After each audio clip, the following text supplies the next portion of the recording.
Assalamu alaikum, my dearest kids, and welcome back to another lesson which is being organized by your school, Metropolitan.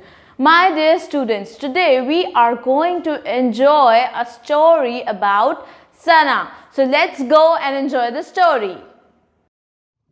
Once there was a child called Sana who lived in Islamabad. She went shopping with her mother one Saturday.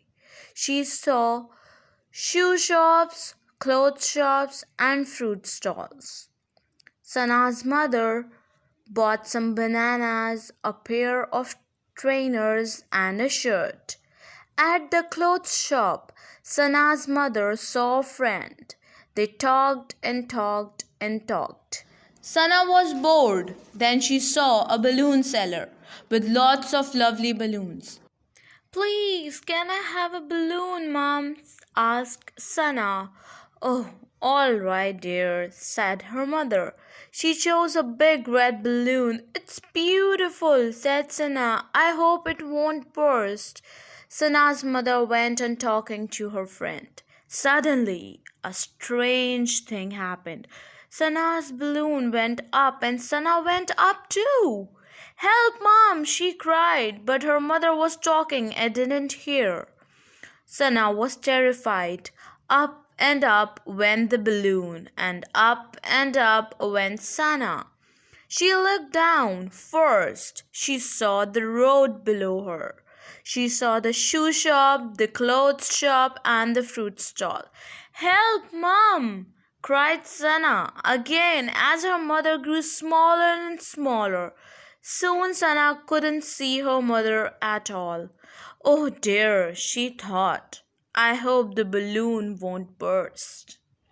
Sana went higher.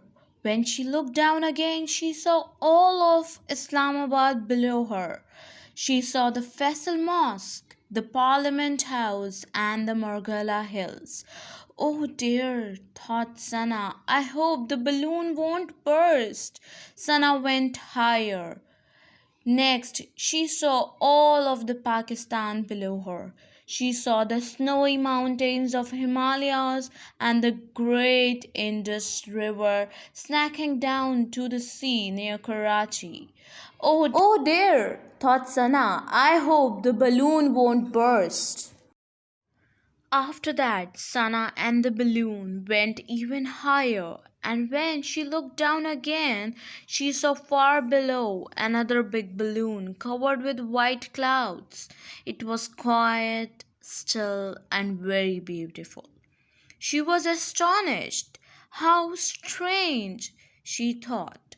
There's another balloon down there. I hope it won't burst. Okay, my dear students, hope you have enjoyed the story. Now let's move on to the working. So take out your text copies because we are going to start with the vocabulary meanings. So the very first meaning is strange, and it has the meaning of not normal, which means something which is unusual, which is very new, which is not in our normal life. It's called strange. Then comes astonish. It's having a meaning to surprise greatly. It means when you are being surprised more than you are expecting, right? So that's called astonished. Then burst. Burst means to break by internal pressure. When you are pressing something and it bursts, it becomes into pieces, is called burst. Let me show you an example. I am having a balloon, right? It has air inside. When I apply the internal pressure, it will burst, right? So this is called burst. Then comes narrow. Narrow is something which is not wide, which is not having that more width. Then comes wide. Large from side to side, which means these are the sides of the TV, right? These are the sides of LED.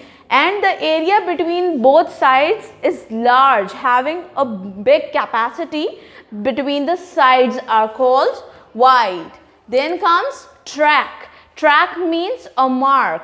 When you track something, you track it by some marks. It means leaving a mark behind. Then comes spin. It means to rotate. When you spin something, have you ever seen anything which spins? Spinners, right? So it spins, means it's rotate. The next work which we are going to do is of word sentences. And the very first word is sheep. Sheep has wool on its body. Have you ever seen a sheep? It has so many wool on its body, right? Sweet, I like sweet dishes. Tree, planting tree is a good habit. Back, I went back home from school. Beach, I love to walk on beach. Tea, I had tea in the morning. Eat, we eat 3 meals a day. Complete, we should complete work on time. My dear students, these are my sentences. You can make your own sentences as well. The next exercise which you all have to do in your grammar copy is exercise C, page number 59. You have to look at this picture and the first one is done for you. First is 1 foot and the other picture is of plural having 2 feet, right? So we just have to write down the number of the plural forms. Here you can see how many child is there? 1 child. And how many children are there? 1, 2, 3. So you will write 3. Then how many sheep are there? Only 1. So 1 sheep and 1, 2, 3, 4 sheep. Then 1 leaf and 1, 2, 3, 4, 5, 6 leaves. 1 mouse and 2 mice. Then 1 tooth and 1, 2, 3, 4, 5, 6, 7 teeth. Here you can see the change in the spelling of the word. Here foot, when it comes to plural form, it becomes feet. Then child, 1 is called child and more than 1 are called children. So you can see there are many differences in the spellings as well.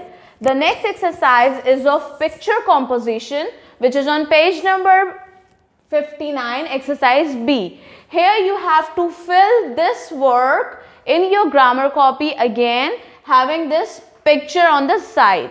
You have to fill the word with EE, EA or E, because these 3 alphabets when combined together give the similar sound. So we have to be careful. Sarah, Ali and Fiza went to the beach. So we will write EA because beach having the spelling of BEACH. On Sunday, Fiza's father went to sleep on a seat under the tree because he was tired. Fiza's mother had a cup of tea because she was thirsty. The 3 children ate some sweets and had a cool drink. Can we play by the sea? Asked the children. All right, but be careful, said the mother. They walked into the sea and their feet got wet, so did their clothes. So that's the end of the picture composition, my dear students. The next work which we are going to do is of oral, and the question answers of general knowledge are, the first one is, where should we cross the road? Zebra crossing. I guess you all have seen these lines on the road, right? These are called zebra crossing, and this is the place on the road from which you should cross the road. Second one is, what does the green light say? What does the green light say? It says go. What does the red light say? What does this light say? It says stop. What does the yellow light say? This one, it says that you can start, right? Where should we walk? Footpath. There is a clear footpath drawn in this picture, right? These are the footpaths beside the road, and you should always walk on these footpaths, not on the road. So my dear students, this is the end of the lesson. Hope to see you in the next one as well. Allah Hafiz.